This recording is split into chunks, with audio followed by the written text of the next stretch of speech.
So the last couple months, I found myself feeling pretty debilitated, stressed, anxious, and generally just not okay. It's really easy to point the finger at the absolute mess that is US and world politics, all the horrific wars, the genocides, and just the instability across the globe, and just blame all of that and all the politicians for how I'm feeling, or that my business isn't thriving the way that I want it to, or any number of other external factors. But I really had to own the fact that with me, with my own inner happiness, my own inner peace and fulfillment, the buck stops with me.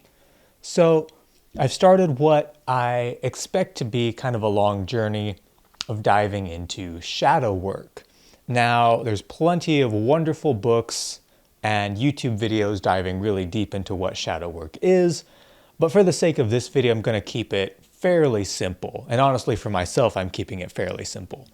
But shadow work is rooted in Jungian psychology and is the process of exploring and integrating repressed or unconscious aspects of the self, often those we perceive as negative or undesirable, to foster personal growth and self-acceptance. The shadow refers to the unconscious parts of our personality that we often repress or deny, including emotions, desires, and behaviors that we find unacceptable or difficult to acknowledge. So in short, shadow work helps people gain a deeper understanding of themselves. It addresses underlying emotional issues and patterns, it improves relationships and communication, and it fosters a self-compassion and acceptance. So it uses methods like journaling, self-reflection, meditation, and mindfulness to help process through a lot of these issues. It can be worked through alone or with a therapist, and at this point, I'm just working through it alone with the help of a couple of different books and prompts on shadow work. One of these books is called The Shadow Work Journal. It's kind of blown up in popularity recently thanks to the TikTok shop and a bunch of videos about it on TikTok, where I honestly first heard about it there. But it's basically a book of hundreds of questions and prompts to help the journaling process and help you kind of get started with shadow work. And I'm also in the midst of reading a book called Men's Work, a practical guide to face your inner darkness, end self-sabotage, and find freedom. And this book, as you might guess, is a book for men, delving into men's struggles and utilizes shadow work and other ideas to help men kind of grow out of harmful, self-destructive patterns that many of us have learned and are living in. I've not finished either book, so I'm not going to give a full-throated endorsement of either one, but so far there's a lot of powerful wisdom in both of them.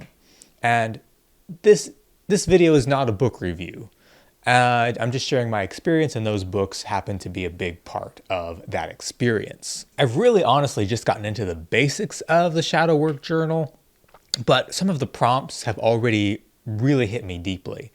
And sometimes it takes a minute to even dig into some of the answers. Things like, what made you cry as a child? I literally kind of went blank when I read that question and had to jump to another prompt before coming back to it when memory started to come back to me. But the thing that I've realized and really started to embrace is just how completely lost and floating I am. I struggle to fully answer questions like what brings you joy, what are your unique strengths, and what are you passionate about? And that was kind of a gut punch because I feel like I want those things to be much more at the forefront of my mind and not have to dig for them. Of course, I've got my answers like filmmaking or making YouTube videos when I'm asked about my passions. But the frequency and fervor that I actually pursue those things with in my life doesn't scream passion. And while I think that they are truly my passions, I feel that there's a lot of baggage holding me back from fully and truly embracing and going after those things in my life with my full heart, full speed ahead. But more than that, the big gut punches were the other two questions. The question, what brings you joy? It kind of shocked me because I don't feel a lot of joy these days. I oscillate between exhausted, neutral, angry, and sad with occasional moments of levity or happiness, like playing with my dog, talking to a friend, or something like that. But true joy, can I say that I'm experiencing true joy even a little bit?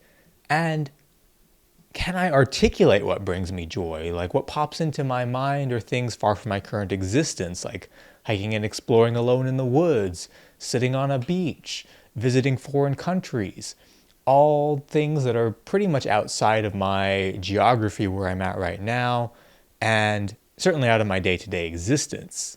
And it's kind of a harsh wake-up call that I am not living the life that I want to live, and that I need to do more internal work so that I can make both internal and external changes. And when I first read the question, what are your unique strengths? As a question, my heart sank, and the voice I often hear in my head whispered, you don't have any. You're not special. You have nothing to offer. It's just a gut punch, and there's no other word for it. And I know on a grand scale, there's like 7 billion people or something on the planet right now. And from a very statistical sense, I am not unique. Nobody is really unique, because with that many people, of course, there are other people who are similar to you. But that's not actually really what the question is getting at. And after some reflection, I did find my answer. My unique strength is how I bring passion, emotion, and empathy to everything I do, be that volunteer work, the films that I make, the friendships that I build, and even the YouTube videos that I make. And I know, some of you guys who've watched me for a while are thinking, empathy? This guy has, ripped pretty hard at Christians and Christianity and been pretty harsh, and you might even say a little bit of an ass. And you're absolutely right. Sometimes my passion, emotion, and frustration at the harm that I feel is caused by Christianity, or caused by Trump, or caused by Russia, or other forces in the world that I deem harmful, does lead to my content being a little bit on the harsher side. But in reflecting, I realized that that's because of a deep compassion and empathy that I have for the people being hurt by the church, by Trump, and being killed by Russia or other aggressive forces in the world. When I was still in the church, this mix of intense passion and empathy made me excellent at ministry with undocumented migrant farm workers.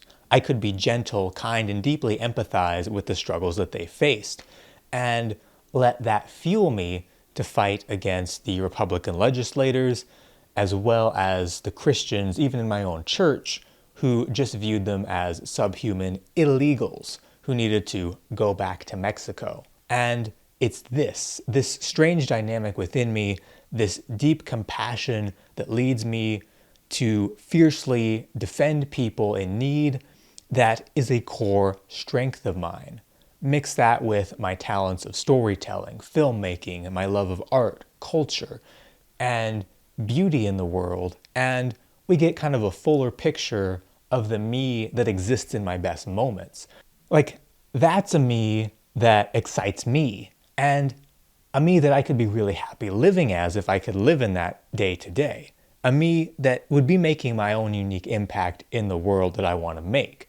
And I genuinely think that the biggest and maybe the only thing that stops me from being that me is my shadow, my unresolved trauma, the automatic nervous system responses that make me freeze and not take bold action that I know I am capable of. And that holds me back from running headlong into the unknown to tell the stories that need to be told and help the people that I can help, and make the videos that I alone can make in the way that I can make them, to educate, encourage, inspire, and maybe even bring a little bit of healing to people around the world.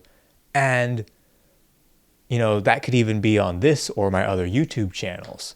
I don't know where the shadow work journey is going to take me, but it's well past time that I started working on it and start living my life closer to the potential that I know that I have inside me and I know that I can bring to the world. If you enjoyed this video, consider subscribing for more content around self-development, around leaving Christianity, religion, all that good stuff, and I will catch you in the next video.